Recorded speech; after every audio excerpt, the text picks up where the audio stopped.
To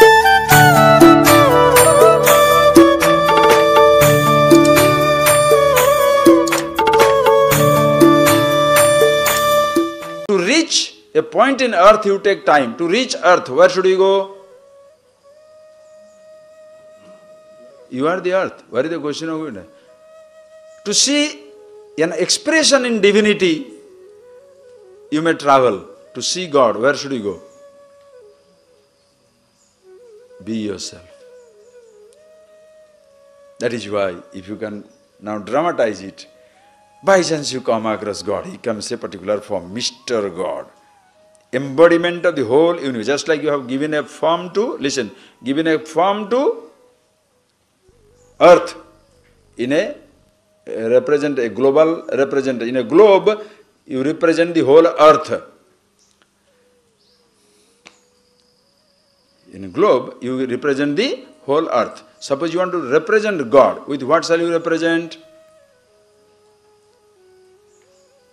In this tradition, they make them all blue.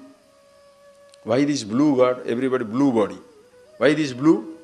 Blue color stands for the infinite expanse. Ocean is blue, sky is blue, blue, blue, blue. So blue body, blue boy of Vrindavan, Krishna. Rama is blue, green, all pervasive. Colors.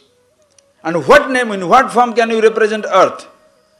Tree also represents earth. Stone also represents earth. Leaves also represent earth. Dust also represents earth. Man, woman, monkey, man, animal, anything represents earth. With what should we represent God? That which is all pervasive. With what shall you represent God? Which one should remind you?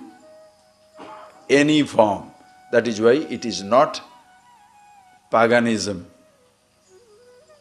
To see God in every form is not paganism. Understand? Not a pantheistic belief. Too many. No, no, no, no. Don't worry about it. In any form you can see God. That is why nobody worships idol. Understand? You can ask, why so many idols? What is wrong? What is wrong? Think. In what form you can represent earth? Any form is limited. You know, any millions and millions. In what form you can represent God? Any number. Why? Understand. In that there is a beauty. It should remind you of the totality, because idols are not worshipped. Listen, please appreciate. Idols are not worshipped. An ideal is worshipped. Like in your country's flag. What is the color of your country's flag? Let us say, like in India it is green, white, saffron or red, whatever. Green, white, saffron. 3 colors are there. Suppose you go into market, in a cloth merchant shop, there is a green cloth, there is a white cloth, there is a, what is that? Saffron cloth. Will you salute? The moment you see 3 colors, will you salute? No. But suppose you bring that saffron, bring that white, bring that green and put a chakra in that. Suddenly the same stupid little pieces of cloth now representing a country. So whom are you saluting? Pieces of cloth or the country? Are you worshipping the cloth or the ideal? Idol or the ideal? Who worships idol? Nobody worships idol. Idols are not worshipped. Somebody sees an ideal in that idol.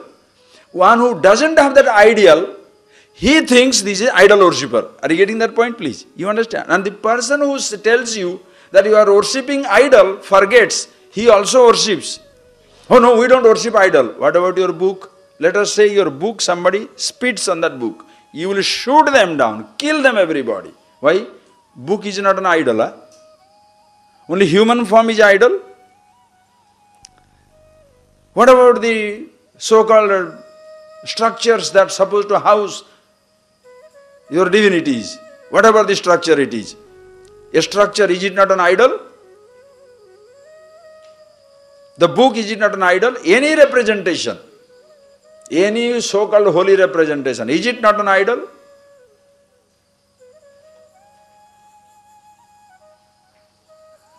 You don't have to argue with them in such a way. Instead of pointing out his mistake, tell him, even in that idol we see the ideal. Therefore, you take him in instead of separating him from you.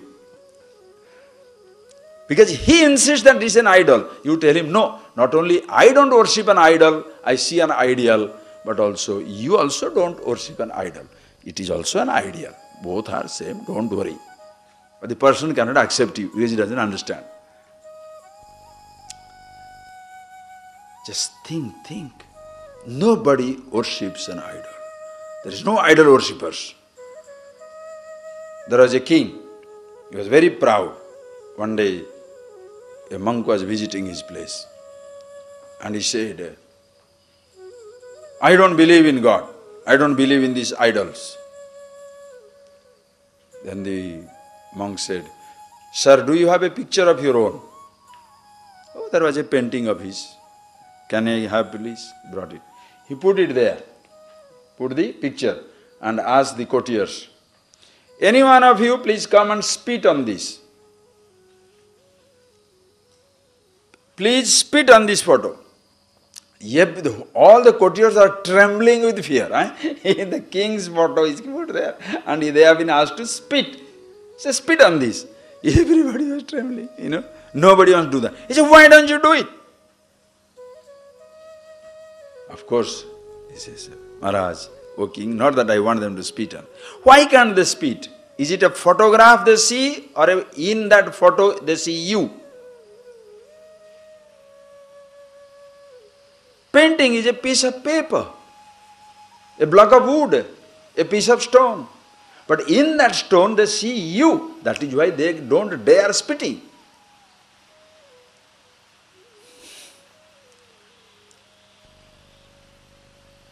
How come you see only one place divine and the rest of it is not divine? Only one holy place, the rest of it is not. Which part of the body you exist? In your body, which part of the body you exist? Only on my knee. Yeah, you must be brainless, isn't it? Think of it. If I touch you, I touch you. Is there a particular part, if I touch you, only touch you? Rest of the day, touch you. You can give me a massage everywhere, you have not touched me. But if you touch my knee, oh boy. Can you say that? Anywhere you touch, you have touched me.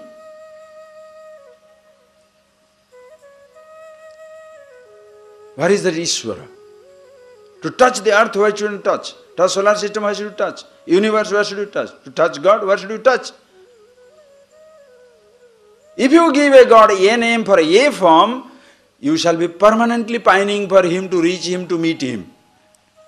When the God is the name for all forms, they are part of the macrocosmic universe, infinity.